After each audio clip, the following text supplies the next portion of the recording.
So is it Lopez or I Am Lopez? So it's definitely both. Like, Iamlopez is the music and everything. You look up anything you type Iamlopez, it's gonna pull me up, right? But a lot of people don't like to say Iamlopez when they see me, so they call me Lopez. They say Lopez. You know, yeah, Lopez. Hey, Lopez. You know, instead of hey, I am Lopez. You know, it's like a little. Hey, I am Lopez. It's kind of like. That's kind of like, like, so yeah. like social media, internet is I am Lopez, and then in real life it's like Lopez. Lopez. So like under your music and all that shit is I Am Lopez. I am Lopez. Yeah, I am. L-O-P-E-Z. Cool. Yeah. Nice. Oh yeah. You was going to New York, you said? Yes, actually, yes. Next week. Next week? Mm-hmm. Today's Thursday, right? What you doing out there? I'm assisting a compadre of mine, Sin the artist. We've been making music together and stuff. And so he's got a lot of podcasts and some important meetings out there. And so he wants me to go because I've been there before. Thank you. He wants me to go because I've been there before, and because we got music together, and so it's just we're moving as a unit right now. We're kind of moving as a team. So, myself, Sin the artist, Mexican Connected, Blaze, we're all going out there. So so I'm excited. How long are you out there for? Quick. I think we're flying in either Wednesday night, which is the 21st. So 22nd we're doing, I got the itinerary, 22nd, 23rd. I'm flying back in the 24th cuz you busy. Yeah, cuz I got Waco. Yeah. I got Waco Saturday night, which is the 24th. I'm like, fuck. And that's the show. Yeah. Diversity. He's from San Antonio, and he booked me for a show in San Antonio at the end of the year, December 12th last year, and so he booked me for another show this month, and I guess it went well because he called your girl again, so we're doing Waco this time, so I'm excited for that. Have you done a show there before? I don't believe so. I think I did Fort Worth. Because like everything's different. It's not Dallas. It's not everything is separate and different. Separate towns and shit. Yeah. Which I'm learning as I go. But yeah, I'm doing Waco, and so I'm excited because I remember I ended up on some strip where they like do like the lowriders and shit like we do over here, and it was just a whole bunch of raza, and like it was super cool vibes and it was shit. Hell yeah, it was super vibes, and a lot of them recognized me. They're like, oh, you were the one that performed, nice. Like you were, and I'm just like, yes. And so I took a lot of pictures. We went live and and got a lot of information. I mean, got a lot of footage from the people, and it was just cool. It was just super cool. Like, you get mad love, huh? Yeah, like hell yeah. Like online is one thing, but like in real life, when people be hating and shit online or what? Well, I mean, no more than normal, right? Like they're gonna hate regardless. They're gonna talk their shit regardless. But in real life, it's like there's never been no negative, thank God so far. I haven't really had any negative interactions like that. It's always been love and real, like embracive and just, just real. It's like people they fuck with Lopez. It's like I be turning them up, and I'm turned up. I'm lit. So when they meet me, they're like, oh, she's super cool. Like she's chill. Like, and I mean, and that's the truth. It's like I'm like your prima. It's like I'm like your cousin, and and like your sister, and like I'm just, And you always been like that? Type shit.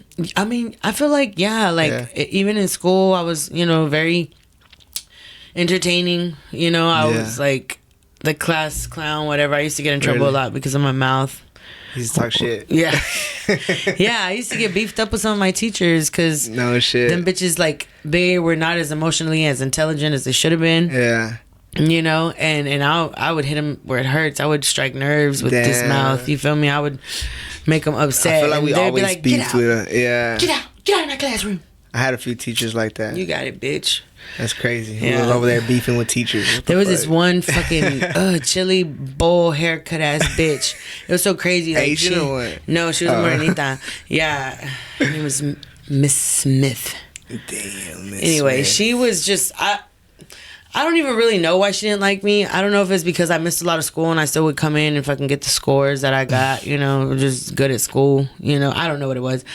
But I remember one time she kicked me out the class because I was talking too much, which it was me and some other girl, you know, and some other guy. And so we were all being loud, but I got kicked out. So I'm like, fine. So I get kicked out and I go sit over there and she sends one of the other girl that was talking to me to be the messenger about whatever, some assignment. And I'm sitting in a whole nother teacher's class. Like, I'm just minding my business just because, like, oh, okay, I'm scolded. Like, she put me in another class, whatever. Yeah. And, like, I'm just in there just minding my business. The other girl comes and tells me something, da-da-da-da. And I was like, well, she already sent me over here. Like, I don't know what she wants me to do. Tell me why. I just felt something in my spirit. Like, homegirl went back to the room. I just felt something in my spirit, and I just sneak out the class. Like, I just kind of like slide, because the seat that I was sitting in, it was right by the door. So I just kind of slide down out the chair, because the other teachers over there watching, it was dark because they were watching some video. So I fucking slide out the seat and then just kind of scoot out into the hallway, into the class. And finally I'm out of the class and I get up. I turn around. Here come a big old fucking teacher. She's like storming at me, bro. Pissed off. And she's like, you called me a fat bitch or some shit. Like, and I was like, what? I was so confused. Damn. I was so confused. And I think that's where, like, some of my anger issues started, because I punched the fuck out of the wall because I couldn't punch her, right? Like, but, like, she was, like, in my face, and I'm just, like, I've never been confronted like this. Like, my grandparents love me. Like, my cousins, we play and shit, and we wrestle, but some grown-ass woman running up at me, I mean, this was, like, 8th grade, I think. Damn. 7th grade. I was like, what the fuck? Damn, what school is this? Klein Intermediate. It was KI. It's on the north side. It's like right there by Acres Home. I don't know. It's like in between. It's like off of 249 or West Mount Houston, whatever. Home? I'm not from Acres Home. I'm from Willowwood, which is like up the block, basically. You know, okay. It's like, but I don't want to say, I don't like to claim Acres Home, because I mean, I know a lot of people from there, and when I went to Klein Intermediate, there was a lot of kids from Acres Home that zoned, you know, to my school. But I'm not from Acres Home. But you know, the fofo, you know, I got hella love for the fofo. And it's Willowwood, Inwood, all the woods over there, you feel me? I live there to this day. Like, yeah, hell yeah, that's my shit. Nice, yeah. I'm kind of from that area. Yeah, 249. You know, like the youngins, ahorita, they're like 249 grind. I'm like, what the fuck? Where the fuck that come from? Damn. 249 grind. They're like, yeah, these kids are wildin', bro. Like, bro, chill out, bro. Chill out, How old are your bro. kids? They range. So, well, like your oldest? My eldest just turned 17. 17? Oh, okay. So you know. On the 9th of January. Boy or girl? Girl. Mm-hmm. Girl. Yes, and softball season just started, and she's softball. She's nice. You know, she's good. Like, she's a good batter, you know, and I feel like she wants more for herself, you know what I'm saying? So it's like, when you want it like that, dope. Especially at a young age like that, like it's good, you know. And she sees it, and I'm just like, I try my best to be as supportive as I can, and however I can, you know. Like ahorita, I told her, I was like, yo, you need me to go get you, or like, you do you mind if I send your tia to go get you, like, because I'm not, you know. And she was like, no, yeah, mom. She's like, no, I'm good. She's like, just, you know, Cynthia. And so I do have a good support system. I can call on my tia or you know, somebody, and they can help me get them to and fro, you know, that's because badass. Hell yeah, man, because it takes a village, you know? It does. It really does. And I think that's what is missing nowadays. People are here raising kids with like alone, and it's like, and mental illness is real, unfortunately. And if it's like you didn't check it before all the hormones, before all the craziness, before all the sleep deprivation and all that, you know, for both parents, like it's you didn't get economically ready. It's like, I've been there, done that, because it's like the system is not made for us to win, you know. So it's like, you know, a lot of people fall into that trap, and then they're trying to get out with medical bills and all this shit, and you know, and it's just like, it's like, damn, crazy, bro, like, you know, overwhelming, like a motherfucker. But that's why things like this are important, you know. That's why arts and crafts and, you know, things like that are important. Hobbies, passions, basically. It's not really even hobbies. To not go insane. Yeah. It's like, what do you love to do? What's something that you love to do? Because I know we all got to do shit that we don't want to, and that's the adulting part of it. But what's the other part of it? Like, what the fuck do you like to do? Right. You know? But a lot of that shit does make us, like, stronger, though, doing shit that we don't fucking want to. Yes. Makes us tough. I mean, it makes you tough, and it's like, a lot of people don't like change. They're very comfortable, or they become stagnant because of things like that, you know? And and really, you just don't. We young. You can be comfortable when you're old, you know? And I get that when I see these people retire because they put in all these years, but they put in all these years on the wrong shit. You feel me? It's like, but they didn't know no better. Right? That's what they taught us. Even us. Like, oh, go to school and do this and do this and do this and do this. You get indoctrinated. And right, exactly. You get indoctrinated. You get sucked into this system, into this cycle. And next thing you know, 10 years went by. And 20 years went by. And then you're having a midlife crisis. And then you're like, But it's not a midlife crisis. It's that you've never, you've never really... You're starting to realize did what you wanted to do. You conditioned yourself. You let the world That's crazy. Take your joy. That's crazy that you're saying these things right now. I remember when the first time I saw you was at a show down here in the South Side, where you won the Queen of the South. Oh, period. Yeah, I seen you perform, right? Thank you. That was live. And then after that, I started seeing you would get on Instagram live. I think it was Instagram Live. You would be at a fucking park or in your backyard, like rolling a blunt and shit. Oh, banging Sundays maybe when I was like rapping like every Sunday. No, I think this was like during the week because I remember I'd be driving in the morning to a job and shit like that, and then I'd like, was it a big house? Like, did I live in a big house at the time? Could you tell? Like, all I saw was like trees, so I think you were at a park.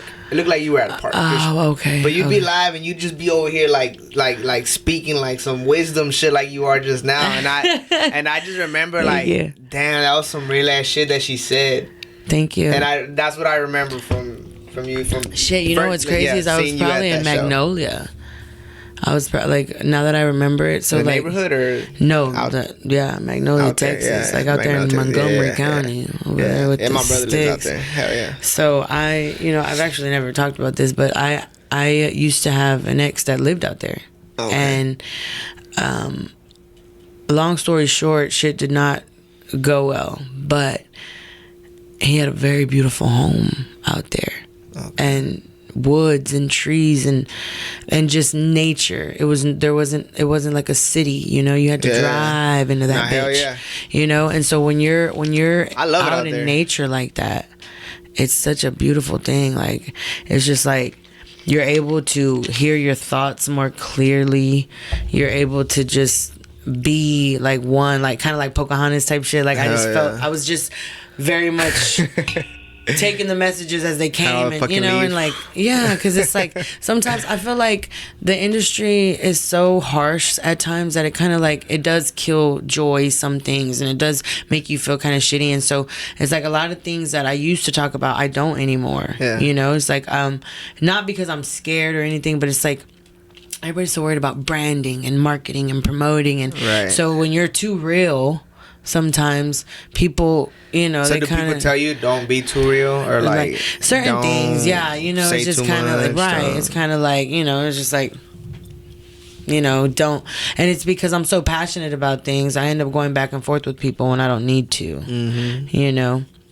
And I think that's ultimately what it is, because people are going to try and paint you in an ugly light when they don't know the full story, you know. And I definitely know that, you know, I'm going to continue to grow and be great. So it's like, I don't want things to come and bite me in the ass later when people don't have any context from that, you know.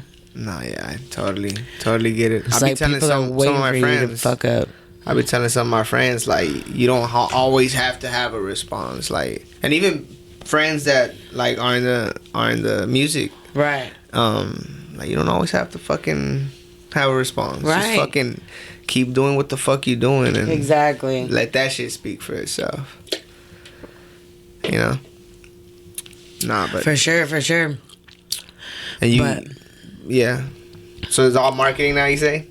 Well, I mean, you know, I'm trying to be more. I'm trying to be better. I'm trying to, cause like, that's the thing is like, La Mala is who La Mala is. Okay, like that bitch don't give a fuck at all, and half the time she's not out. But, but when they piss me off, you go loose. I let La Mala do what La Mala does. Right. And it's just like, I don't like to live in that because it's a lot of energy to fucking be that, you know, be aggressive. And, you know, it's like everybody wants to be in their soft girl era. And it's like, I don't see that for Lopez anytime soon right now. Everybody likes that bitch mad. They like me mad. And why they coming at you, Lopez? I feel like because I make people see certain things in themselves that they probably don't want to see. And you call it out? I call it out. And it's not even that I'm calling them specifically out. It's just like, this is what came to my mind. And a lot of times it's because of what I'm going through. You know, a lot of people don't realize I'm harder on myself than I am on y'all. You feel me? Right. So it's like, a lot of the times my music, I'll notice when I write something, I'm just like, where did this come from, right? But then later, for whatever reason, it makes a lot more sense. Like, it hits 10 times, because I'll go through something, and it hits like 10 times harder. Like, the verse will hit just fucking so much harder, because it's like, oh my gosh, I just went through that. And it's like, but then it's also like, did I do that? Did I make that happen? And then it's like, no, right? Because it's just art. You're just making music with words, but it's like, no, words are powerful. You know? So it's like, that's why recently I've been trying to be careful with how I'm writing, you know, because I don't want to write myself into a hole or write my own detriment, because my words are powerful. Like, I've come to realize, like, City to City, that was my first ever banger, and that bitch makes sure I am booked city to city, lit like a titty. You feel me? Like, I stay booked. And I've always performed that song. And it's like, that's what I'm saying. So you're saying like these songs are like manifestations? Type shit, yeah. Yeah, exactly. That's exactly what I'm saying. Like, you know, and it's like, that's what I'm saying. Is like certain things. What about what you listen to? Well, if I'm not listening to beats or myself or verses that I need to learn, you know, because I just recorded them or whatever, because I listen to my music front and back because I want to know it, you know, like, for whatever. I want to just have it stamped in my brain. But if it's not any of that, it's old school shit. I listen to a lot of old, like, Mexican music. So, well, today, for instance, on my playlist, this is not old music. And Mark Anthony, you're not old, but I'm just saying, like, today, for instance, I listen to Mark Anthony all day. Excuse me. All day. At work while I was just doing what I do. Mark Anthony was in my ear because he's got so many different songs with different people, and it's like I love being able to hear and listen to an artist all day with no skips, you know. So I was listening to him today. The other day was J. Cole. Anthony. You know, the other day was J. Cole. Like, but he's not Mexican. Who? Mark Anthony? No, he's not. I listen to, as far as like Mexican, and you know what? She's not even Mexican either. But Jenny Rivera, always. I be getting them Jenny days. I wake up and, you know, I'm fucking lit in the car. I'm lit in the car. I'm lit in the car on the way to work. Like, you know, it's fun. Pinche chacalosa, la verga. I don't care. Right? Turning up.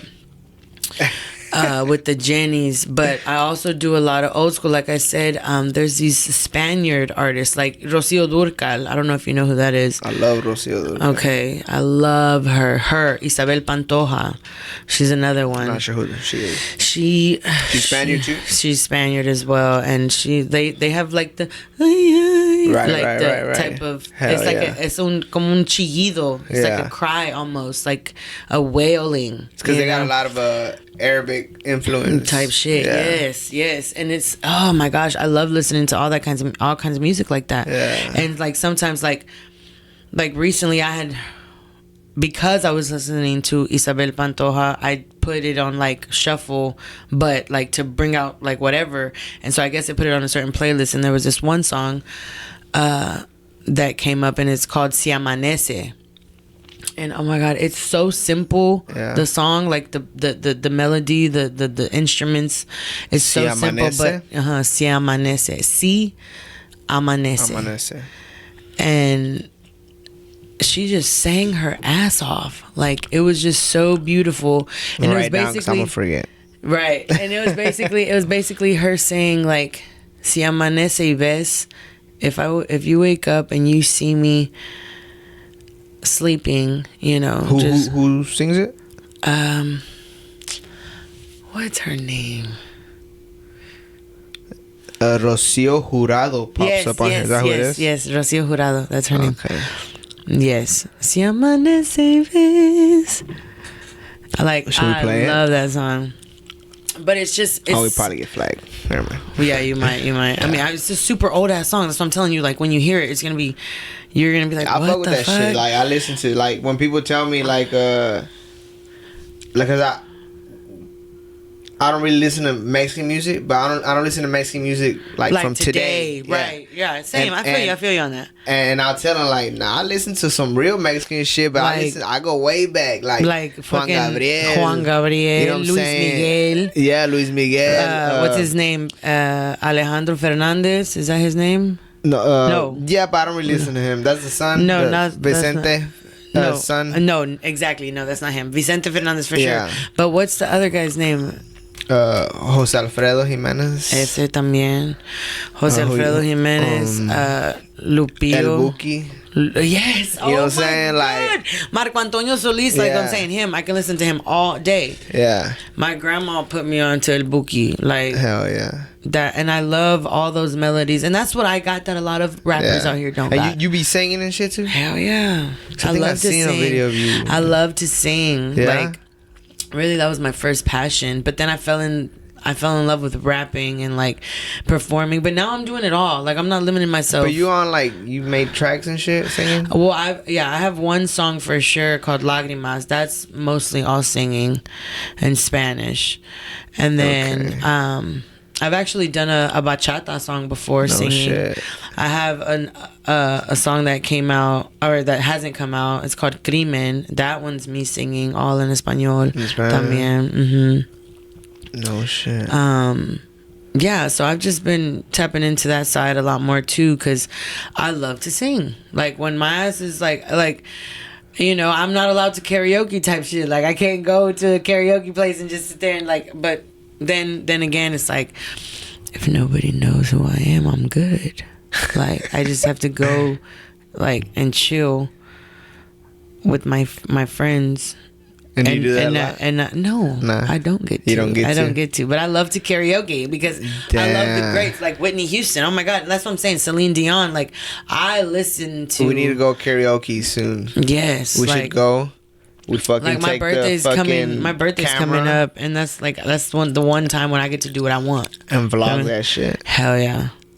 And that's my thing is the other, like, a couple months, well, last year for sure, I don't know when it was, but I went live and I was just karaokeing all these different songs. Hell yeah. You know, I was just singing different ranges. That's my thing is I have so much range do it all. that I didn't realize. Yeah.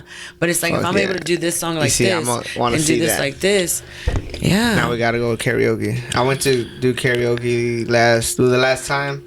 It was last July in New Orleans by myself. Like, damn. I was in New Orleans by myself, and I just went to the fucking French Quarter. That's crazy. Oh my God, I've never been to New Orleans. I want to go. I gotta go this year. As soon as I got off the Uber, I was about to say taxi. What the fuck? As soon as I got off the fucking Uber, I see a ghost, dude. It's the ley line. And you know that? You know what a ley line is? No. A ley line is basically like it's kind of like a break in like whatever it is that we are and that what is. It's like not the Matrix. Basically, it's a ley line. It's like somewhere where all these things happen and are allowed because there's no like. It's like I don't even know how to explain it. Like it's the it's the like middle of another like dimension thin, and shit. Like the veil of whatever it is spooky, super thin. That's another reason why I probably have never made it out there, because I'm super clairvoyant sometimes, and that's why I just driving into that city is like spooky. Yeah, you can feel it because you can feel it. You can through feel bayou, it. And there's bayou on both sides. You know why though, right? Well, yeah, because like it's built under a fucking. There's so many bodies. There's so many bodies, dead people. So many dead people. Like, you know, it's like not still there. I'm just saying, like, souls trapped. Yeah, souls like trapped. These, like I said, ley line. Yeah, it was a weird feeling. So I don't know why the fuck I was there by myself, but just like I get off the fucking Uber, dude. Because people get got out there for shit show. Yeah, I mean, I didn't tell nobody I was by myself. People would like ask me, shit, "Oh, my people was right there." You know what I'm saying? Like type shit. Yeah, you're smart. But it was fun. Yeah, you could just walk around with your drink anywhere. There's no rules. I seen that thing and I'm like, what the fuck? But I kind of knew. I was like, okay, I know where I'm at. I know what it is. Like, he's like, you see me, I see you, bitch. Yeah, like, this my shit. Let's get this night going. This my shit. So you know welcome. what I'm saying? Yeah. Walked in a bar, started drinking. Yeah. Ate some fucking shrimp and grits, and you know what I'm saying? And I bet you it's delicious, dude. And the vibe is so dope because like live music. Yes. And you just have a band fucking like singing Justin Bieber and shit. Right, but it's like 4 black chicks just going off. You know what I'm saying? Like you're just like, what the fuck? Yes, every fucking bar, dude. And then I ended up just fucking doing karaoke. I was up there singing. All the white folks was crunk. Like, you know what I'm saying? I'm just there by myself, drunk as fuck. Them up. I'm glad I made it back to my room. Turn them up. That's good though. That's good because that's what I'm saying. That's what living is. Like I've gone to places where I'm probably the only Mexican in the room. You feel me? Like literally. Yeah. And that's okay because I fucking turn everybody up. I do not discriminate. Everybody can catch this party, bitch. Fuck is you talking about?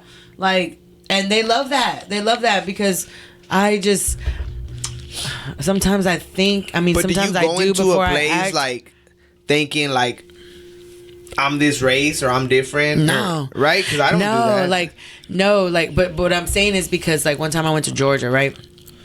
I was out there in Atlanta. I had a show, and I dressed. I put on like a leopard suit and like some pants, and I had my gold belt and I had my gold bangles and my gold hoops and whatever. Mm-hmm. And so I walk in that bitch, and of course, like it's kind of like a strip club / club, and so like the restroom is mixed with the girls, the dancers' rooms, So it's like, so we walking by each other. You feel me? Ass and titties everywhere. I'm like, okay, period. You feel me? Whoa. So I'm walking in. I go to use the restroom. I come out, and one of the dancers is like, "Oh, it's true what they say, huh?" And I was like, "What?" She's like, "Y'all Mexicans is flashy," and I was like, thank you. But I'm pretty sure it wasn't a compliment. But I was just like, thank you. Because, of course, like I said, I had all this gold on. She was just like, bitch, this is from fucking City Trends, bitch. Relax, okay? Like, I'm not finna go walking around Atlanta with the gold. Like, bitch, it look good. Yes, we're flashy. Yes, I'm supposed to be. Hello, I'm here to entertain you and all the people. Hell yeah. And I did turn the motherfuckers up. Yeah. But yeah, so it's like, so sometimes you may not be aware or really thinking about you being Mexican, but other people are very aware. Like when I went to New York, same thing, and it's just, because they're like, oh no, you're not Puerto Rican, are you Mexican? Where are you from? Oh, I'm from Texas. Oh, you're from Texas. You a Texican. Oh, you're from Texas. I get that a lot.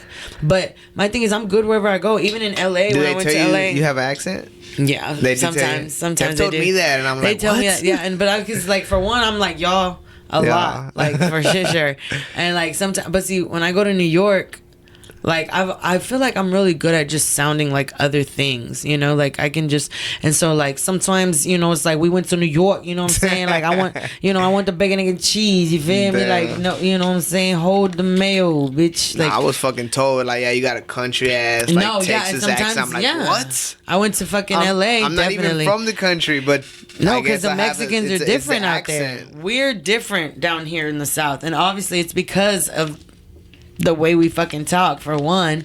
The culture, everything is super different. Yeah. I was in culture shock when I went to LA and Cali and stuff. Well, really LA. LA is where I seen so like gentrified. It was just like, what? So like, different. It was super different. I mean, I didn't find fucking. No, I mean, like, I thought. I didn't realize like people were really like that. Like me and like here in here in Texas, we're a certain type of way, but over there in in Cali, so segregated. The Mexicans. That's what I meant. Yeah. Yeah, like it's super different over there. Super different.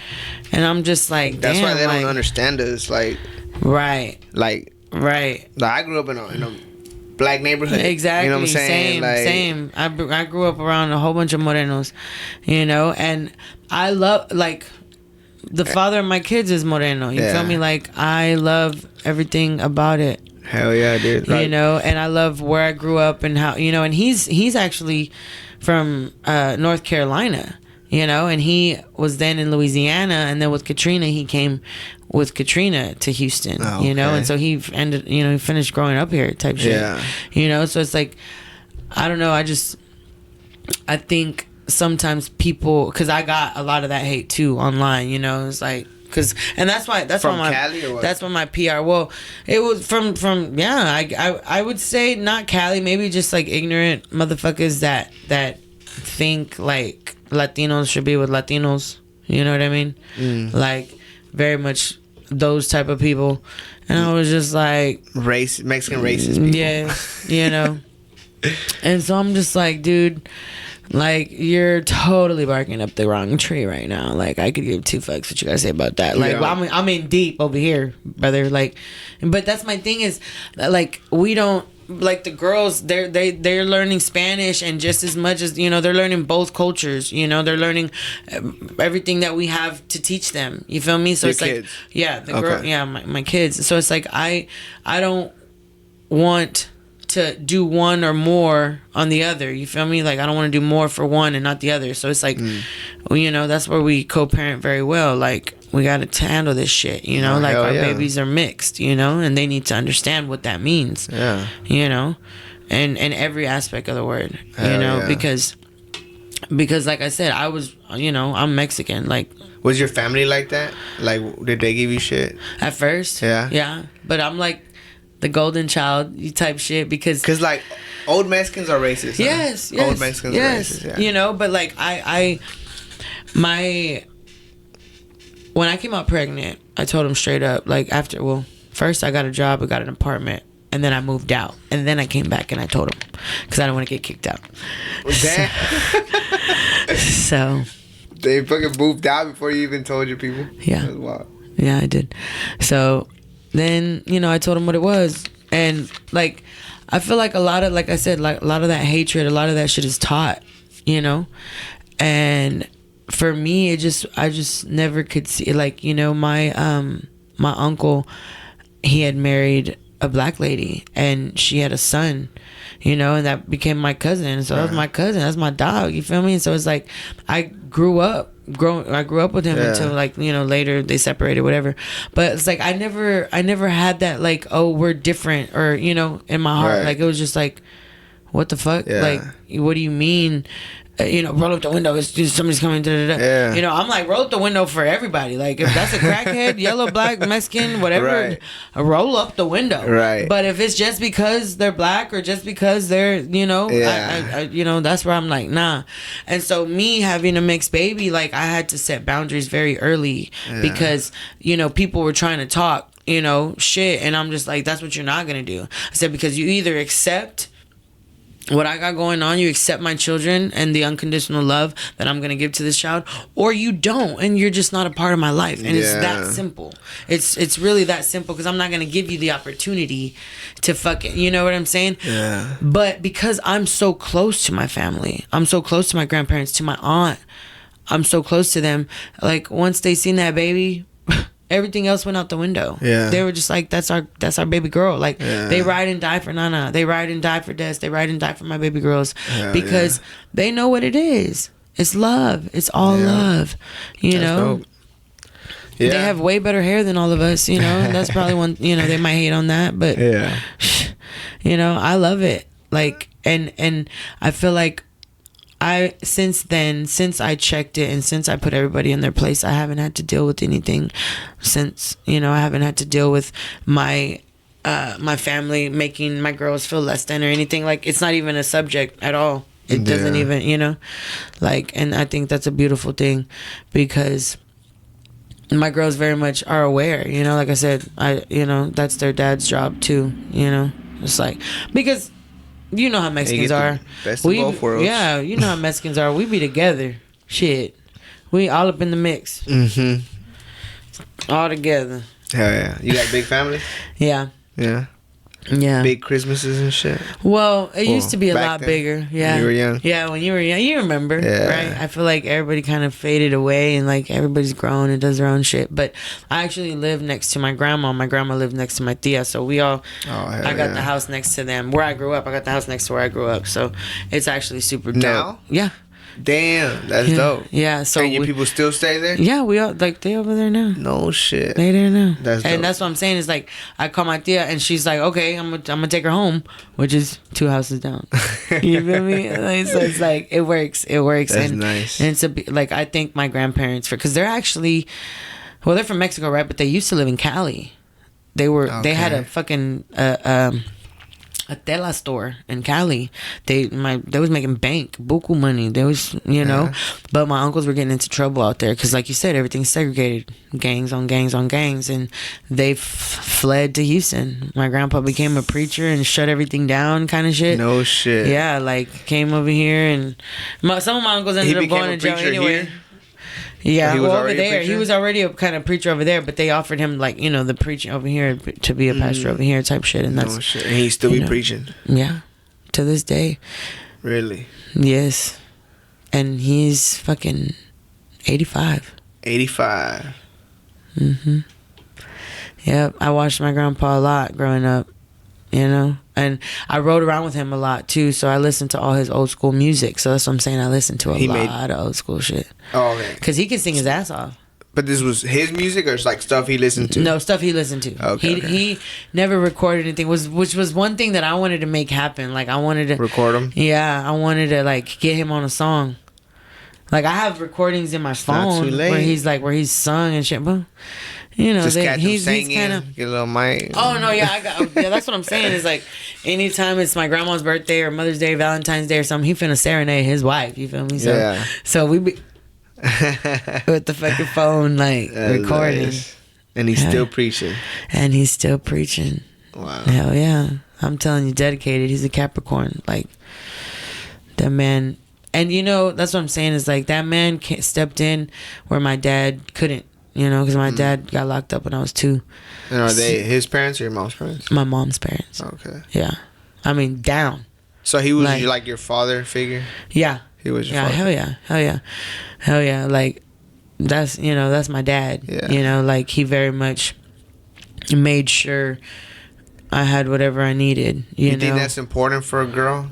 Oh, to have for a sure. father figure. Yeah, and see, like I struggled with that at first because I was like, oh, I didn't know my dad. Like I did struggle. Yeah. But as I got older, I became more grateful for him, and I realized I never really needed my dad. I just needed that support. I needed him there. I needed him to show me what it was. Yeah. To be loved by a man. Mm-hmm. And and my grandpa's not perfect at all, but he is a good man. Yeah. He was a great grandpa growing up. You feel me? We would always, so like, I know this is probably crazy, but we would eat chivo, right? Goat. Mm-hmm. And the goat head only has one brain. Okay. Right.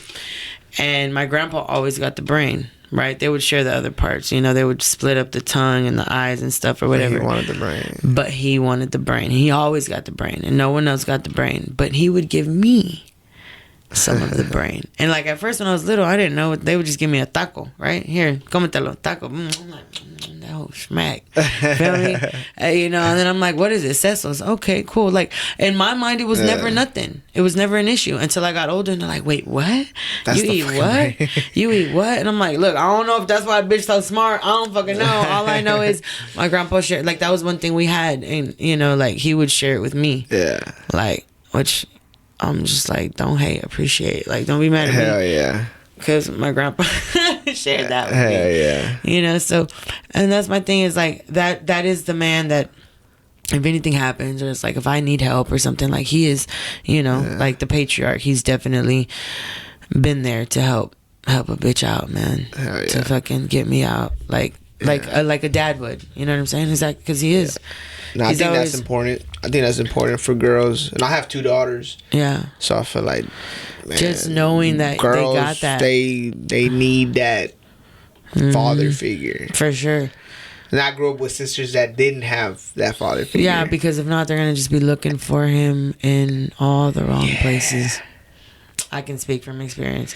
I've dated way older men. Like. Yeah. Yeah, it's crazy. Yeah, you know, and it's because daddy issues, for real. Yeah, and I've dated women like that. And it's like, it's a challenge. It is a challenge. Yeah. Because there's a codependency that comes with it because they have daddy issues. Yeah. So dads be in your daughter's lives. No, for real, stay. For real, for real. I know, even if that bitch makes it hard for you, hopefully she doesn't, but stay, because ultimately you're there for her. But I mean, they don't necessarily have to, like, be with that person. No, I think. that's what I'm saying. They don't have to put up with it. Be with that child. Like, you have to. Yes, you got to make the space and the time for that. Yeah, you just have to. Yeah. Do you have any boys? Just girls? Yeah. How many? 4. 4? 4 girls. Yeah, I only have boys. 2. I only have 2, and I think if I keep like trying, it's gonna be just more girls. That's what I'm saying. I'm gonna end up with 4 girls. Have you tried? But like, I don't know if this is like TMI or not. But like, have you tried like other positions, or has it always been the same way when you conceive? Like, have you paid attention to that? Because I'm just like, you've like, tried it all. I'm like, fuck, man. Like, what do I got to do to get this boy? So did you really like try to the like boy? No, I haven't tried everything. Research and shit, but you did some research. A little bit. I get a little obsessive like that because I need to know, like, why the fuck do I keep having girls? Well, I think, and it's the guy, right? It's his Y chromosome that he needs to let up on. It has to be like the day you start ovulating, I think. Well, we got to figure that out. Yeah. Because, you know, sometimes the older you get, the right. Oh, no. That's what I'm saying. Is I can't keep trying. I can't keep trying. There's no guarantee, you know? And it's like, I'm not trying to do that. You got that one thing to try. That's my grandma and my grandpa. Bro, my grandma and my grandpa literally fucking had 5 boys and then had the girl, which was my mom. And then 4 years later, my grandma was on the shot and all this shit. Ended up getting pregnant with my aunt. Damn. So she had 7 kids total. You know, but I'm at 4, so I can't even fucking say shit. Hell yeah. Hella kids. My grandpa was like one of 13 or some shit. Yes. My mom had 8. And then before her. Because, you know, they didn't have Netflix back then. They didn't have Netflix and chill. They just had chill. Or Plan Bs. You feel me? Fuck. Hell yeah. That shit's crazy. That's wild. It is. And then look at where we're going. AI. Bro, we're like, everybody thinks like, have you ever seen that movie Idiocracy? Yeah. Oh my God. I'm scared. Yeah.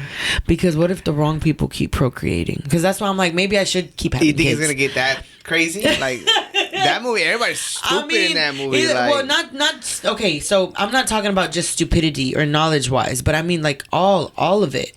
Right, like social skills. You know what I how see you it treat more like? People, like hate, non-hate, like all the, you know, like all the things. What are they teaching their kids right now? I see it like that. Wall-E. How everybody's just in a fucking chair, just like everybody's just an avatar at this point. Yeah, I think that's where it's gonna get to. That's why it's good to stay grounded, and eat keep right, working go to out. the gym. And see, y'all probably work out to look good. You need to work out to train. You need to be ready, brother. I mean, yeah, nowadays, yeah. You need to be trained. You need to be strong. Yeah. You can't fall and fuck up and slip up. Bro, you're 30 something, bro. You're not old. Get your ass up. Okay? Put them motherfucking chips down. Yeah. Get you a vitamin supplement. Sweat every day. Hell yeah. And trust me, you'll feel better. Hell yeah. And You're for your gonna brain. Feel better. You need that shit for your brain. And for your mental. For everything. Hell yeah. Get your mind right. Get your fucking mind right. Get your for real. Mind right. Because yeah.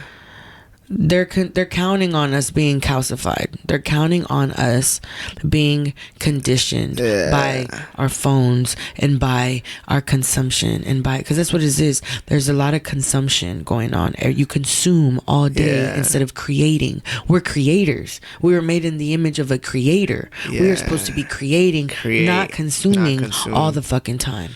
You feel me? So what? You consume breakfast, lunch, and dinner. You consume coffee. You consume this. And I'm no better. I get stuck in the matrix sometimes. I get fucking chopped up. You feel me? I like, oh, you know what? I do want some of that.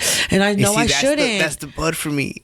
That's the bud and the coffee. And it's like, that's my two things. And it's like, I love coffee. Coffee and bud. I love coffee. I love marijuana. Those are my addictions. Yes. I don't even drink anymore. Like, it's just those two. And it's just like, ultimately, you either A, work with it, work with your vice, or B, you don't. Those are the two options. And you either what kind of life do you want?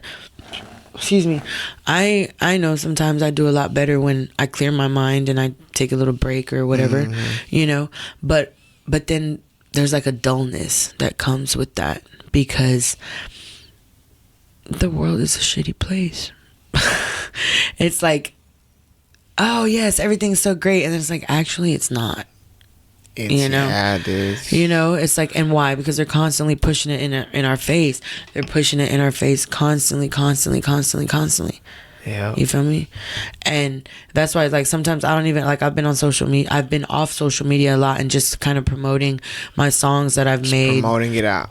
I'm promoting the songs where, like, because I've already been talking about this subject and I've already been, you know, rebellious on it, you know, and I know sometimes they want to try and shut a bitch up, but it's like, you're not gonna get to do that, because that's one thing that we do still have.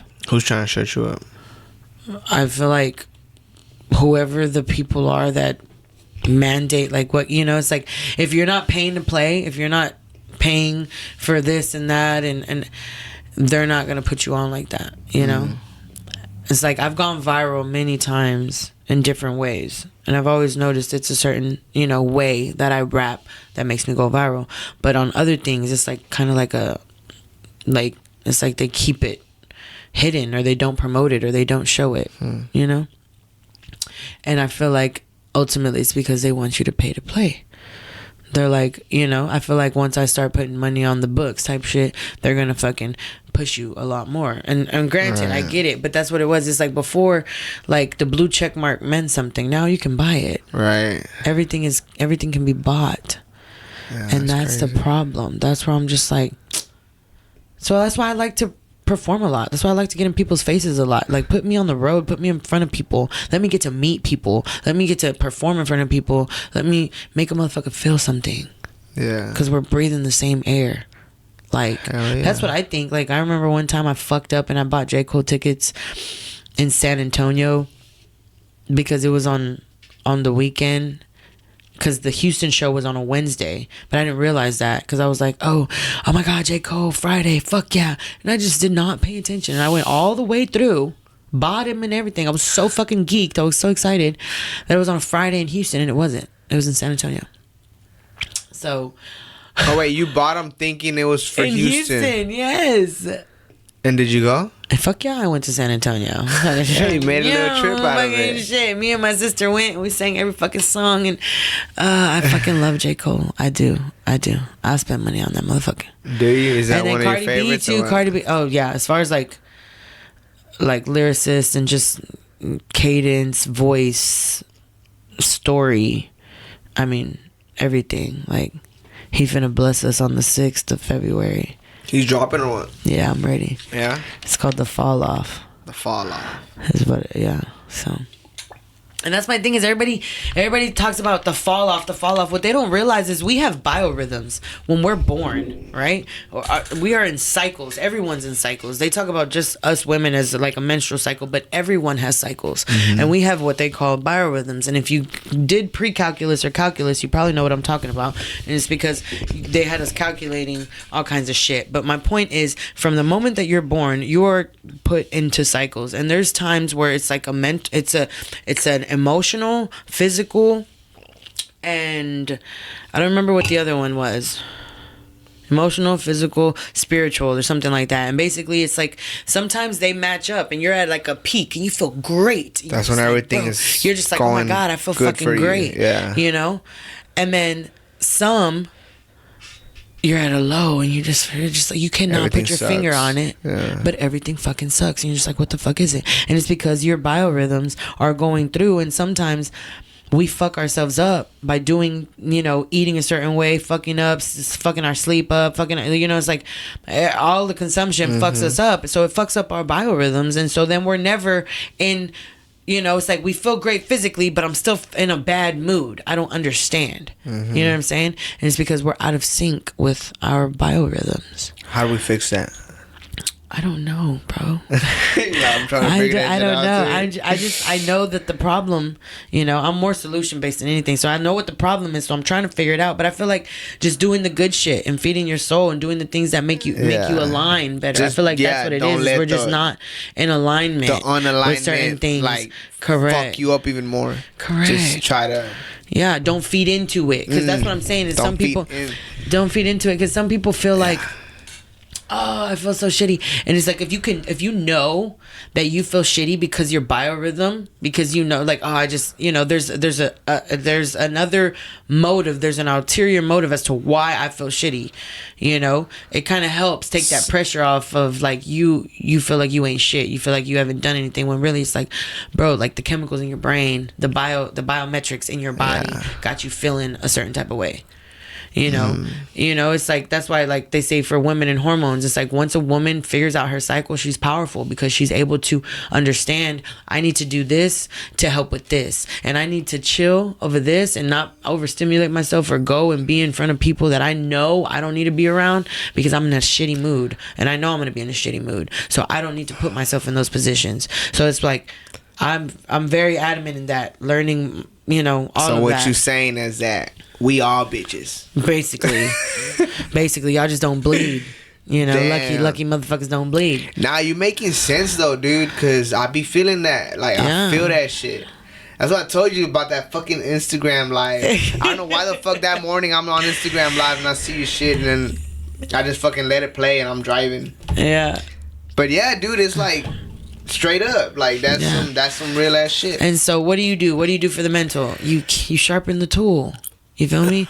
You like, I play a lot of word games on my phone, and I like to use Rhyme Zone, and I read, and I do, like I'm sharpening the tool. I just go to the gym.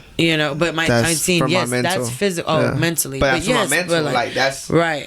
That helps you mentally, but okay. But what are you feeding your mental other than I read a lot. Yeah, reading or like problem solving, shit like that. Because that's what I'm saying is like, why were people in their prime when they were in high school? Right? They were like, oh, that was my prime. That was because they were busy. They're busy, right? They were busy. They were learning. They were doing shit. And then when you graduate, you can either choose to continue and pay for it, or you can go and get a job and slave for it. Yeah. You feel me? So it's like, that's why a lot of people hit their peak in high school, because they were not strong enough to keep going mentally as an adult. Like a lot of people, it takes them time to grow up, and we got to hit our heads multiple times and fucking been there, done that. I'm still learning, I'm still learning to this day. But what I do know is being self-aware, taking accountability. That's what's going to help you. That's what's going to help me. It's like, because ultimately it's not It's not about pointing fingers and who did what and whatever. We all got traumas. We all got shit that we got going on. Yeah. We all go through different. But how do you react? How do you move through that? Right. Like, if you're going through hell, why the fuck would you stay there? Yeah. Like, keep going. You know? So it's like, stop. Like, I'm super objective. And, like, sometimes my mom's like, you're very blunt, Danielle, because that's my middle name. She's like, and I was like, I know I'm blunt, but it's like, didn't nobody sugarcoat it for me. My grandma didn't sugarcoat it for me. My grandma's like, you're sick. That's in your head. That's in your head. You know, and like, I'm not gonna lie. Like, growing up, I was a sickly child. You know, like I mean, I did have a major surgery when I was 4 and shit, but like, I was a sickly child, and it wasn't until I got older and that I started losing weight, and then I started smoking weed. You know, I ain't gonna lie. I feel like it really helped me because I had broken my wrist when I was almost a sophomore. I was a freshman still, and so I had high blood pressure, like bad, because of the pain. Like, they had to put a fucking pin in my shit, and my blood pressure was always high, always, and that's bad for your kidneys. It's bad for a lot of shit. Yeah. And so they put me on medicine. It didn't work. It was fucking me up. I was missing all this school, but I liked smoking weed, right? So like, I would sneak out sometimes and I would smoke whatever. I stopped taking my medicine, the blood pressure medicine, because I remember one time I fucking passed out, woke up on the car like this. I was like, what the fuck? And it's because I was doing both, and because my blood pressure was too low, right? Because then I realized, oh, marijuana keeps my blood pressure low. Okay. And not low, regular. So I stopped taking my medicine. I'm smoking. I'm whatever. We go to these checkups, right? We go to the fucking checkups, and my blood pressure is perfect each time we go. And they're like, I see the medicine's been helping. I know I stopped taking it. I said, no, I stopped taking the medicine like 3 months ago.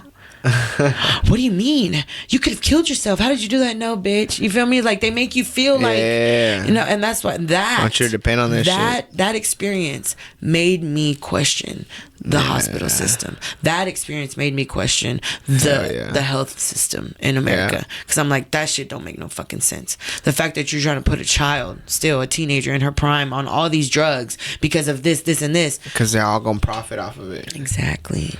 Same but what shit with all the vaccines and shit. I don't vaccinate. I don't. Like, that's why you saw what they did recently. They I think they were giving kids like, I might be fucking this number up, but it was around like, it was from anywhere from 30 to 70 vaccines, and these are babies now. Yeah, well, but they just RFK Jr. just took that shit off, so now they're just giving them like what the rest of the world gives them, which is 11, I believe. I mean, I remember, because we were doing way more than like Europe. Yeah. So it's like it's a whole bunch of unnecessary bullshit. A whole bunch. Yeah. So they took that off. My thing is, why have the boomers lived so long? Why are my grandparents so, you know, like old and living so long? Freaking chivo brains. What? Because they eat the hígado that y'all don't want to fucking eat. Yeah. You feel me? They eat these organs that help them. And that's what I'm saying. Is a lot of people really just food. Eat real food. They go home and eat real food. They don't go to McDonald's. And I mean, a veces, you know.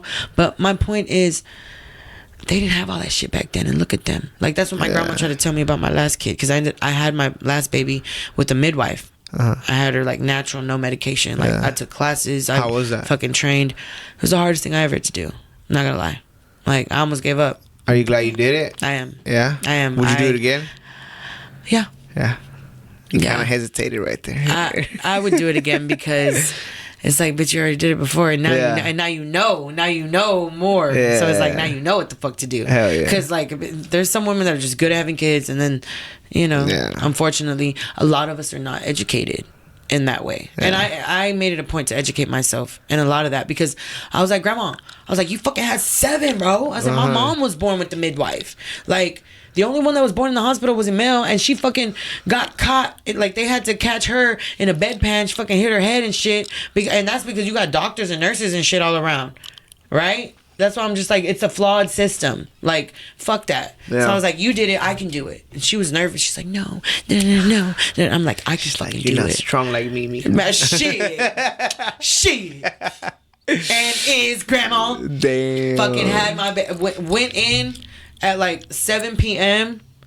Had her at like 6 in the morning. And I was out getting Chick-fil-A at 8:30 a.m. So like, what, 13 hours? 14 hours. Dude. And but when I got home, I didn't eat my Chick-fil-A. I passed the fuck out. I was so exhausted.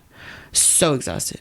But it was a beautiful thing for me to experience, because it was just like, it's deep like that for me, you know. It's like, I want to know, like, and it's sacred, you know. It's sacred to know, like, I trusted myself and God to bring this baby into the world. Yeah. Nah, that's dope. You know what I'm saying? My friend, my co-host Ashley, she that's what she was doing. Yeah. And so she scheduled the midwife and all that shit on her way. She didn't even make it to the room. She had the baby in the restroom. Period. And that's a blessing though, because sometimes them motherfuckers don't want to come out. Yeah. You feel me? It's like, if she come out and then she come out. Yeah. You know, and that's my saying is, people used to have kids everywhere. Yeah. You know, how many widows do you see having their kids like that? A lot. Like, I see a lot of, like, more so because, like I said, like, my midwife was all the way in Humble. I had to drive far to go and see her. But it's like, they push that on certain people, you know? And it's because they know that that's the better, that's the better option, better version. Throughout the whole, and that's my thing, throughout the whole fucking pregnancy, they're constantly trying to scare the mom. For every visit that she goes to, we need to check for this, and we need to do for this, and you have to take the flu shot, and you have to and you're constantly psychologically fucking the mom. She's like, oh my god, what? And they're not even doing their job right, dude. I had a family, right? A family member. She was due in April, right? Todavía falta.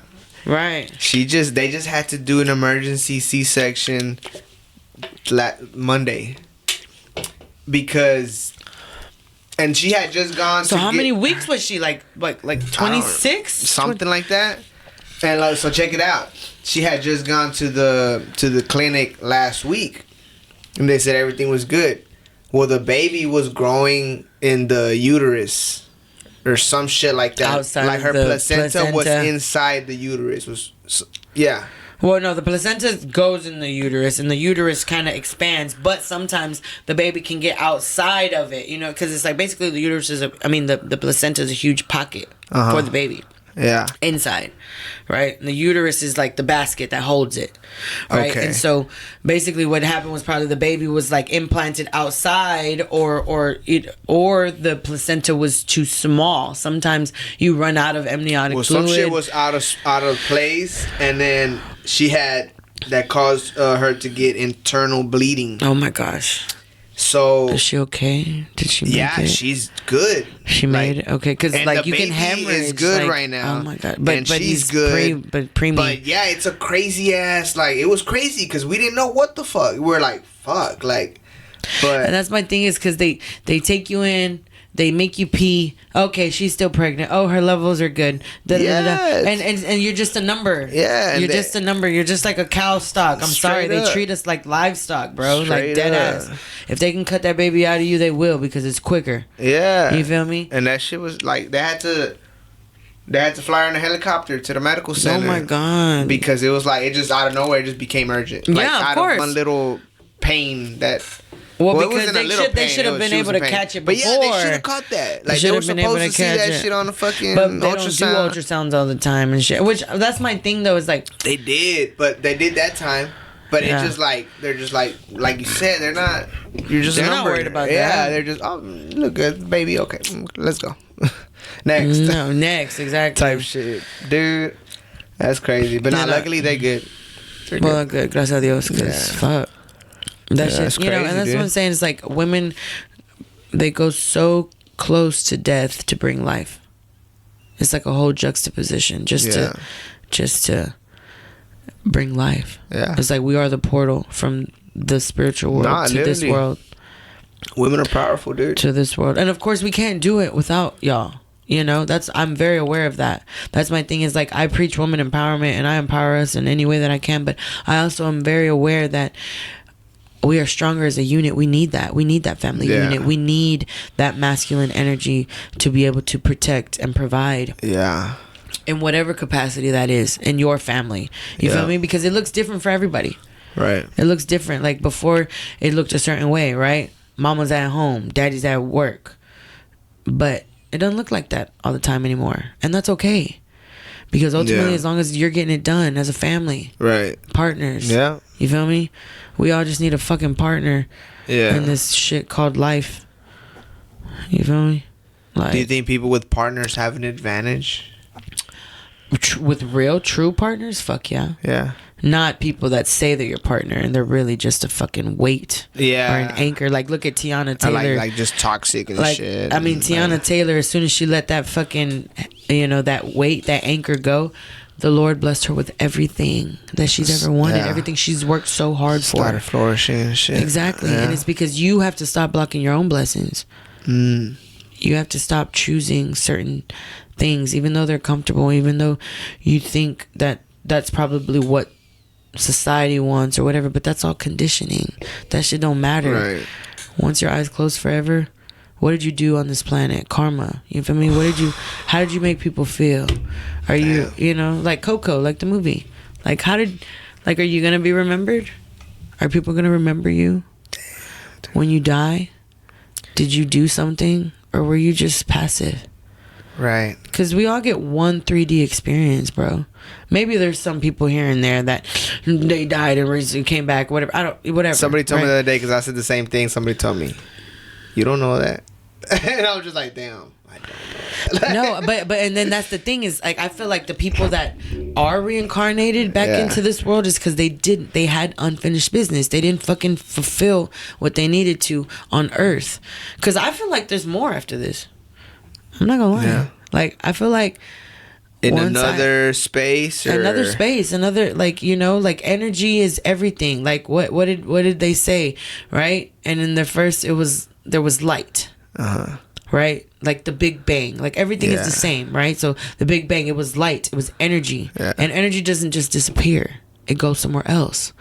You're gonna tell me that our souls just it, we're done in the ground, and they glorify and they tell us energy. Heaven, or they tell us hell, but really I feel like that's what this 3D experience is for you to be the judge of what heaven and hell is, because why would we have all these emotions if it wasn't to experience certain things? Damn. Yeah. So it's just like, when we die, I don't know what the fuck's gonna happen. I know what they tell us, but I think a little more outside of the box than that. I'm just like, I don't know. I don't know. Right. It's like, I know that I treat people how I want to be treated, and I know that I'm trying to leave this place a better place for my kids when I do got to get up out of here. Yeah. But I don't know what that means for later. Yeah. Who I, like, I might not even remember. Like, I feel like that's probably why babies are born crying or whatever. It's like they're like people, they come back into the fucking world and they're like, crying, and they can't even tell you why. Like, damn. Why you brought me here? Type shit, like that Boss Baby movie. We're pulling that energy from. Yeah, they're like probably in a fucking joyful place. Do you believe in like generational curses and stuff like that? Do you believe generational curses? Yeah, like, do you believe like you could be paying for things that your parents or like grandparents, great grandparents have done? Fuck, no one's ever asked me that. I mean, I hope not, but maybe. Yeah. Maybe. I would hope not, because it's like, but my thing is, that was their mistake. Yeah. Like, and I don't want my descendants to pay for my fuck ups. Right. And see, that's where it's like, I'm conflicted too, because it's like, they tell you, like, you're not gonna go to hell for my sins. I'm not gonna go to hell for your sins, right? But there's certain things or certain cases where you see people and it's like the mom went through something and the daughter went through the same thing, and then he went through, like, for instance, my mom, right, met my dad, 26 or 25, got pregnant. He ended up being, puto, fucking, like, I got hella siblings I don't even know. You feel me? Like, it was just a bad case, whatever. But you know, then my grandpa picked up the pieces, right? Then here I come all these years later, and I get pregnant, young, same shit. But this time, the dad stays around. But again, grandpa there to pick up the pieces. Do you feel what I'm saying? Like, so I feel like there's parallels, there's generational like things like that we've had to like. So you think you and your mom like paid for something, for like in some type of way. I don't know what the penance was, and I don't know why, but I do understand, like, you know, everything is super powerful. And like back in the day, like, cause I've been watching a lot of old school like shows, and like back when like slaves were owned and shit like that, and it's like all that shit is super powerful to this day.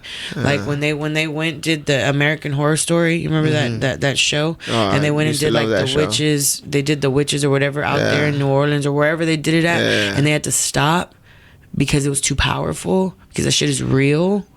You feel me? They had to stop filming a little bit, and they had to, like, there was shit that I read. No, they filmed it, they finished it, but I'm saying they had a lot of issues. Did they? Yes, they did. People got sick. Some of the people were going mad. What the fuck? And that's what I'm saying, is because shit was super powerful, and we don't know. A lot of us don't know anymore, because what did they do? They fucking taught us something else. They indoctrinated us with something else. But that doesn't undo all the other shit. You know what I mean? Yeah. And that's ultimately why we've been, I feel like, subjected to systems that aren't for us, is because we're stuck under these thumbs and under these things and under these things that we have to like learn and get out of. Like, I feel like we already got a target on our back because of maybe what our ancestors had to do to survive. Yeah, but I mean, I feel like if I start thinking like that, like, I'm gonna kind of like victimize myself. Really? Yeah, in a way. I feel like the torch is passed to me. Like, I'm the warrior. I'm the next one to kind of like, you know, it's like I have to figure it out. I have to figure out what it is that the family was lacking. And it's probably not even that deep as far as like a curse. Maybe it's just that connection with my mom or with her mom's mom. Or, you know, like my grandma did have her mom, but she wasn't close to her like that. Or how would you break that curse? Well, like, so that your daughters... being emotionally available in a way that's not judgmental or manipulative. Because I think that's what really fucked me up, was being manipulated by emotion. You know, like, oh, you don't love me if you don't, you know, and it's like that does something to a kid. When you sit there and you constantly tell them that you don't love them because, or they don't love you because of such and such or whatever. And it's very manipulative. It's very, but it's because that's what they were taught. That's what they did to them, you know? And so me being who I am, and growing and seeing, I've had to check myself multiple times, because being how I was raised, sometimes I had a tendency to be like, you know, oh, because I said so. And it's like, just because you said so doesn't make it right. You know, it's like you want children to be smart and to think on their own, but you're chopping them at every fucking block, every turn. Like your mom? Huh? No, I'm saying, well, I would say my grandma was more manipulative with the emotions. My mom, like, when I was younger, for sure. And that's what I'm saying, is like, it's just like it's a manipulation that was like passed down, you know, because that's what they were taught.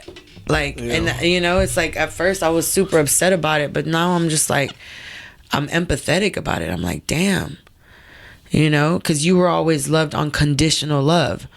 It's like, if you do this, I'm going to love you, instead of unconditional, you know, which is what my mom gives me. Like, even though, like, at first, that's what I'm saying, is like, we've grown a lot together. Like, being with my grandparents, and the fact that my grandparents raised me, is like, my mom became kind of like the best friend, older sister, you know, I still respect my mom. Like, my mom, you feel me? Like, she's very much my mother. But I'm saying, as far as, like, the authority roles and, like, who ran shit and who got to say if Lopez got to go to a dance or didn't get to, you know, like, they fucking ran everything else. You feel me? But I feel like me and my mom have grown so much since then because we have those hard conversations. You know, even it's like, no, mom, like, you're fucked up because of this, and it's like, and I'm fucked up because of this, and that's okay. But we got to figure out something else, because it's not okay to live like that. It's not okay to keep, you know. And I feel like that's how I can help my daughters, you know, because my mom is very present with me and my daughters. So it's like us being able, she's kind of getting like that second chance to be better for her grandkids, and, you know, and really be present and not like in a controlling way. Because that's what I'm saying, is a lot of times back in the day, our parents were so fucking stressed or trying to figure it out or really just trying to survive, that there was no such thing as validating emotions and checking in on your child's mental health, and like these things weren't talked about. These things were not even a thing, especially in Mexican households. Oh no, está loco. When the whole time homie's on the spectrum. You know what I'm saying? Like, but no one understood him. No one gave a fuck to try. You know? There's a lot of things that are flawed in a lot of different communities and in a lot of different homes, but I feel like speaking on them, for one, it gets the conversation started, you know? And then two, just being self-aware, being aware of you and yourself and like what that means. You know? Yeah, because, be aware. Like, I understand the impact and I understand how many people are watching me and listening to me. And I feel like that's why the Lord blessed me the way he did. And it makes it a little harder for Lopez, because I don't conform. I don't, you know, sit here and try and like bait everybody with things that don't matter. You know, I'm super real about it, and I just talk about it. And it's just like, a lot of the times my mouth gets me in trouble, but it also gets me out of trouble. So, you know what I'm saying? So I be going in, like, I think that's one thing, like, I always pray for, like, just to stay aligned, and stay, you know, in tune, aware ultimately. But how do you become aware when you're locked in that phone? Literally, you're locked in that fucking phone. You're locked in the matrix. So how do you become aware? Put that phone down. Turn it off. Turn that shit off. Turn it off. When you wake up in the morning, what's the first thing you grab? Other than your dick. Don't lie. Your phone. I grab my phone to turn off my alarm. Right. Yeah. But leave that bitch there. I keep that fucking phone like away. I keep it in my desk and shit, because leave that bitch there. And first of all, I don't want that radiation around me. You know what I'm saying? Like, yes. But if you're the type that needs music, you feel me? Like, I get up, hey Siri, stop, because it's going off, right? And then he stops. Hey Siri, play music. Yeah, here's a curated playlist for you. You know, and it, like, it depends, like, whatever. What does it play? It what depends, did it play today? Really. Well, today, what was the first song that it played?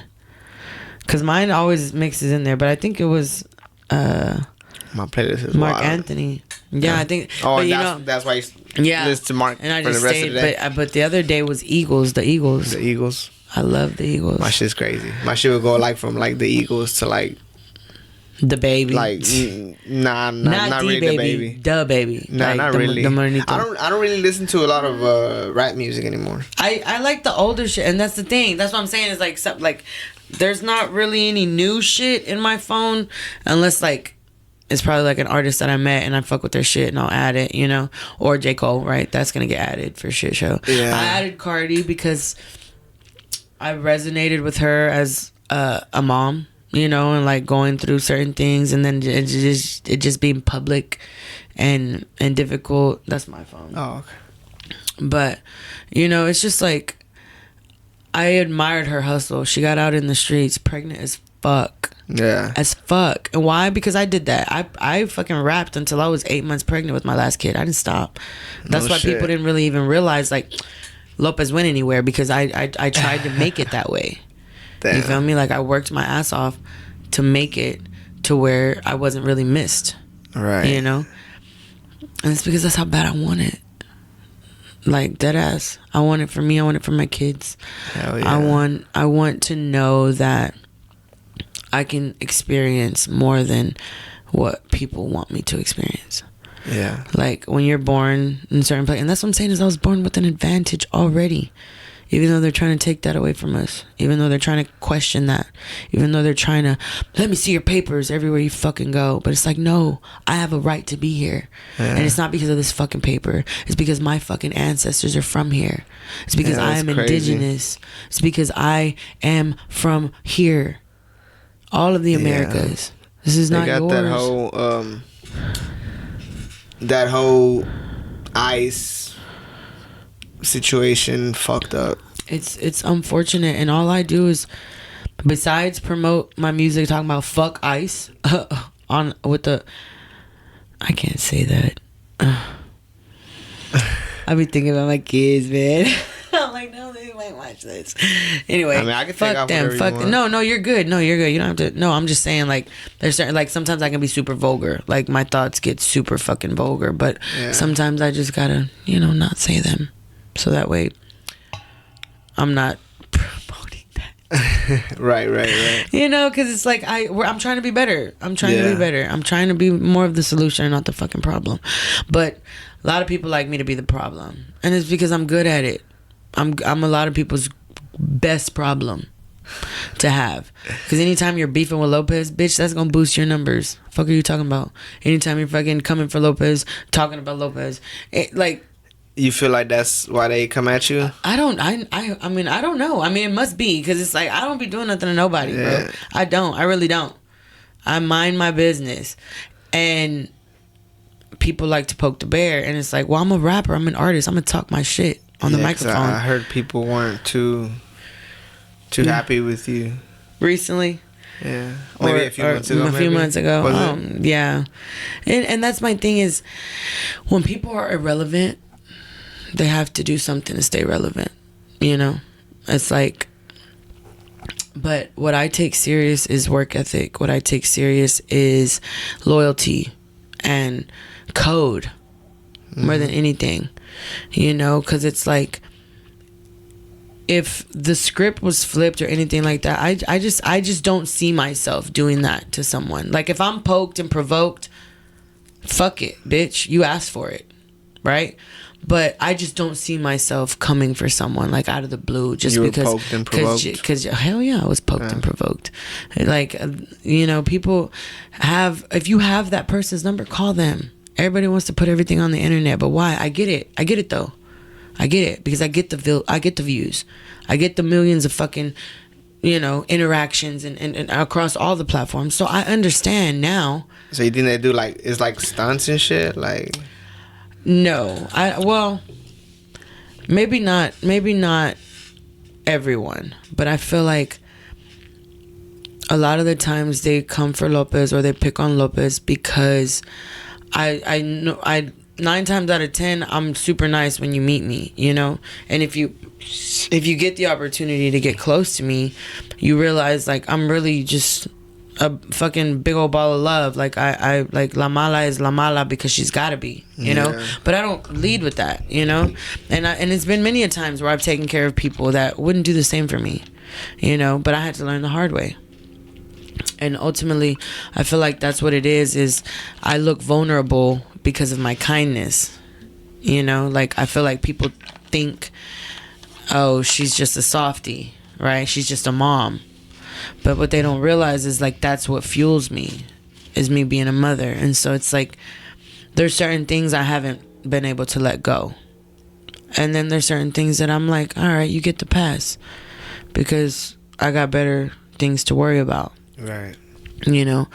But I just pray every day, and I thank the Lord that I have not had to interact with certain people that, as long as I work hard, will never be in the same room as me. Yeah. Yeah, not everything needs a reaction. Not everything needs a reaction, and yeah. And you know, and it's just like, ultimately I get it though, and that's like, it's like, I'm drama, baby. I took theater for 3 years. Like, yes, you want the drama, you want the smoke, we're gonna make it look great. You know, that's why I'm doing so great on this TV show, because that's what I like. I want so many things. I don't want to just be an artist or a rapper. You're on a TV show? Yeah, well, we're filming it right now. No shit. I can't speak too much on it, but yeah. Cool. You know, so it's super Where are you exciting. filming? Here in Houston. Nice. Here in different areas. Yeah, but it's a competition, you know, and it's super exciting. It's 10 artists. Well, it started with 10 artists. 10 artists, 10 challenges, $10,000. So I'm in top 5 so far. So we still have to fit. We have to keep. You're competing. Yes, we're competing. Oh, okay. So basically, we have, I guess, 5 more challenges to film. You know, as of today, as of right now, but yeah. So it's like MasterChef for type like shit. Yeah, but for like for artists rapping, yeah. But is it just is all kind of artists? Yeah. There's some singers on there. There's some rappers. It's super cool. I'm excited. When is that coming out? They said it's gonna take about a month and a half or 2 for editing, all that, but hopefully by the summer. I don't know. We'll see. I'm excited. I'm planning to win, but you know, I definitely respect some of the talents that are there, you know, but I'm counting on. Are they all from the city? Or from everywhere? Yeah, they're all from the city. Cool. Yeah. But I'm just counting on them. And who you can't say no names? Well, I don't know. I don't really know. Well, I did sign an NDA, so it's probably not. You know. But I mean, I'm sure I can say that the Hunger the series is the name of it. You know, of course they would love for me to promote that and get that out to everybody's ears, because when I'm telling you, when it comes out, the tea is hot. Because they were definitely messy. Yeah. Yeah. Oh yeah. Did you got into some drama?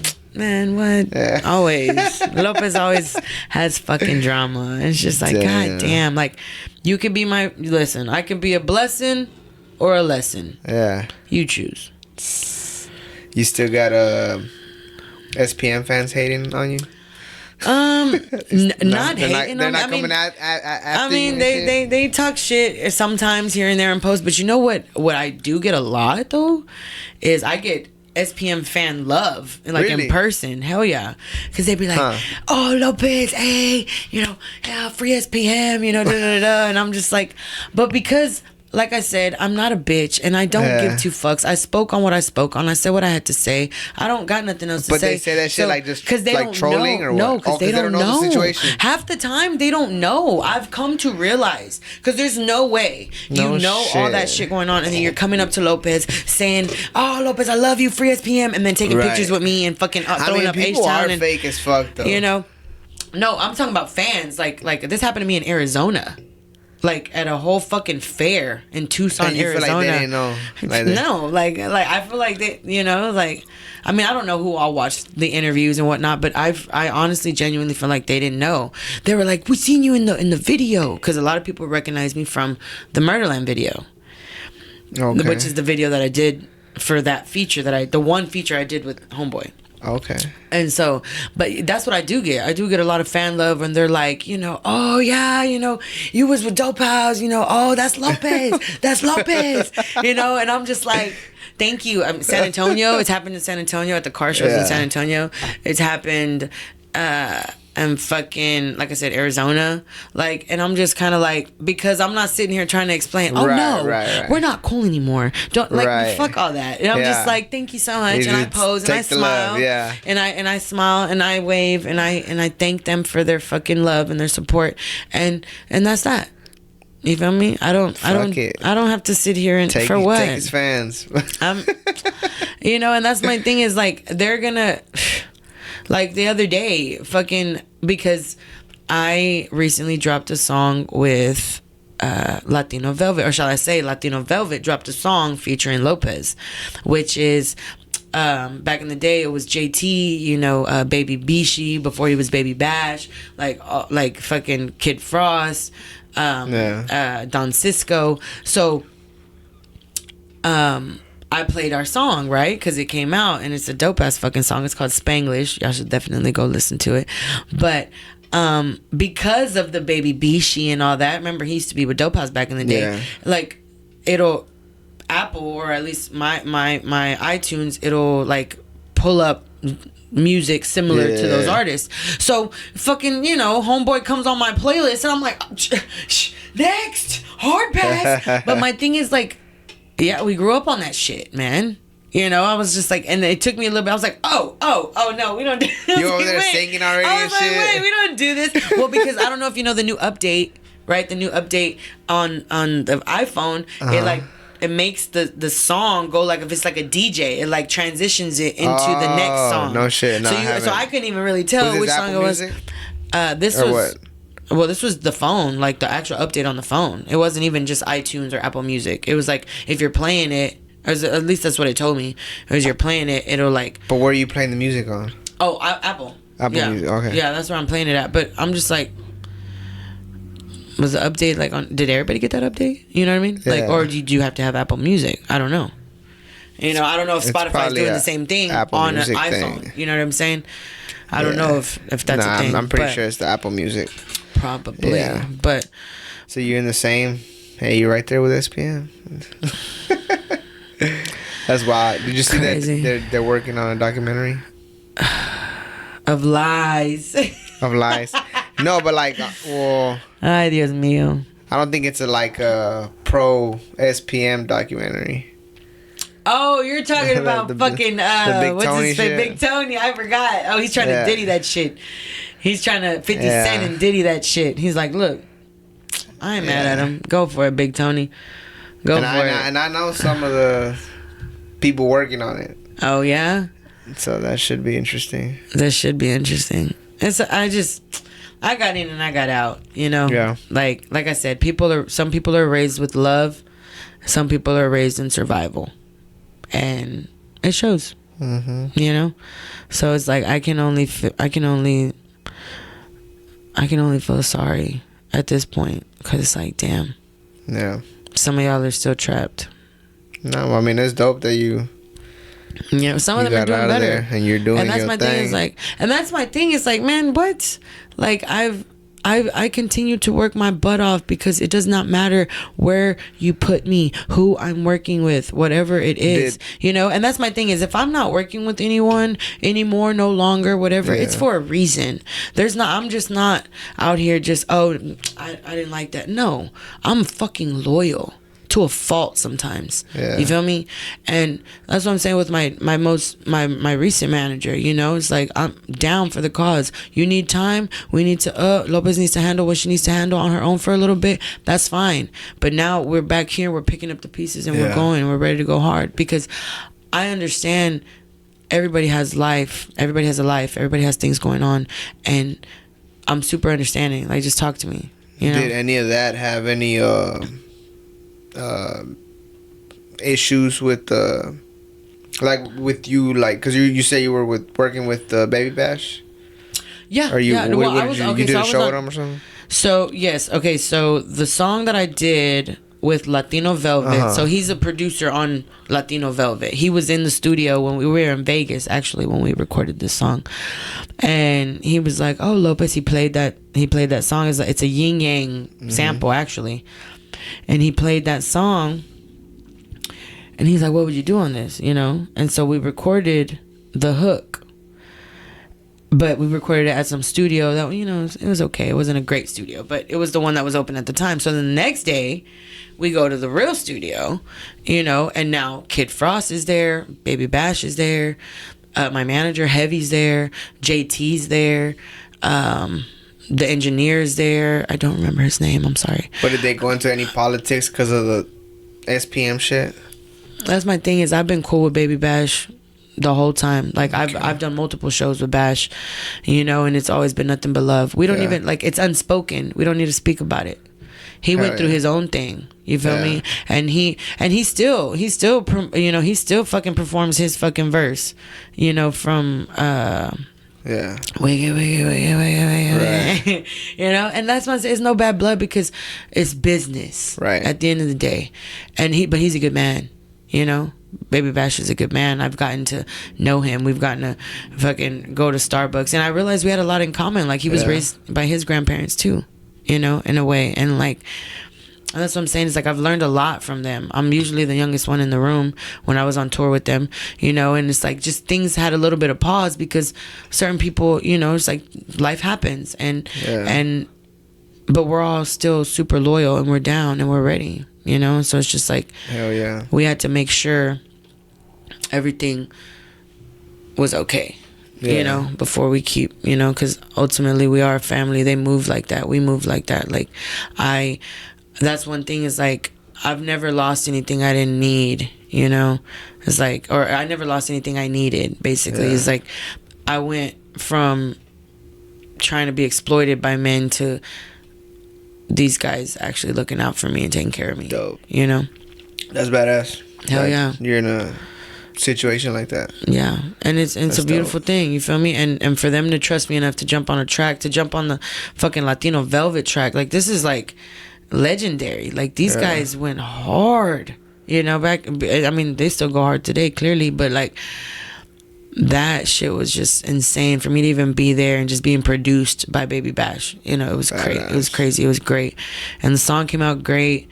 And, you know, that they dropped it out of nowhere. I didn't know that they were going to drop it like that. But I'm like, shit, fuck yeah. Hell yeah. It's dope. That's a great way to end it. Yeah, for sure. Lopez. I am Lopez. Yes. Thank you for coming and chopping it up with me, and of course, thank you for having me, and sharing this wisdom. And thank you. Yeah, I mean, it was fun.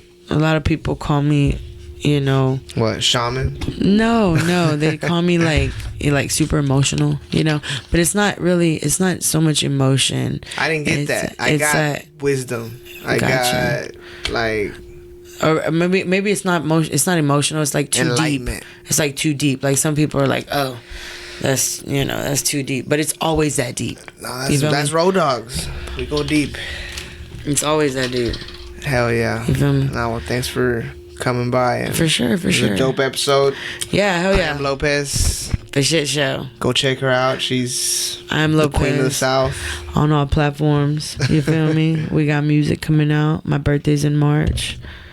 So I always like to drop around that time. March. Are you Pisces? Mm-hmm. I'm a Pisces. Period. March what? I'm February 20th. Oh, really? You're a February Pisces. I'm a February Pisces. Period. My cousin, who I grew up with, February 10th, and then my other cousin, who I also grew up with, February 26th. I'm the only March, well, not the only one, but from them that we would hang out, I was the March Nice. Pisces. Pisces gang. Come and do karaoke somewhere. Oh, yeah. Hell yeah. Near you. Fuck yeah. We gotta do that. All right, we out of here.